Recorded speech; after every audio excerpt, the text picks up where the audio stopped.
অনেক পুরনো দলিল অনেক খোঁজাখুঁজির পরেও খুঁজে পাচ্ছেন না। আপনি যদি এই ৪টা স্থানে পুরাতন দলিল তল্লাশি দেন তাহলে দলিল খুঁজে পাওয়ার 100% সম্ভাবনা থাকবে।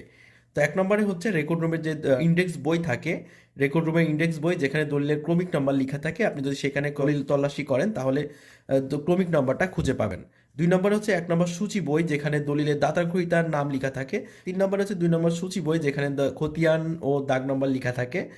সেখান থেকে দাগ নম্বর পেয়ে যাচ্ছেন, এখান থেকে ২ নম্বর থেকে ১ নম্বর সূচি থেকে গ্রহীতার নাম-টাম পেয়ে যাচ্ছেন।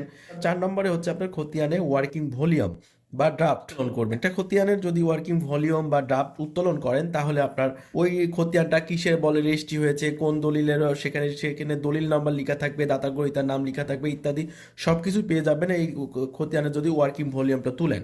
আশা করি বোঝাতে পেরেছি। ভিডিওটা ভালো লাগলে লাইক, কমেন্ট, শেয়ার করে পাশে থাকতে পারেন। এরকম আরও ভিডিও পেতে পেজটিকে ফলো দিয়ে রাখতে পারেন। ধন্যবাদ। আসসালামু আলাইকুম।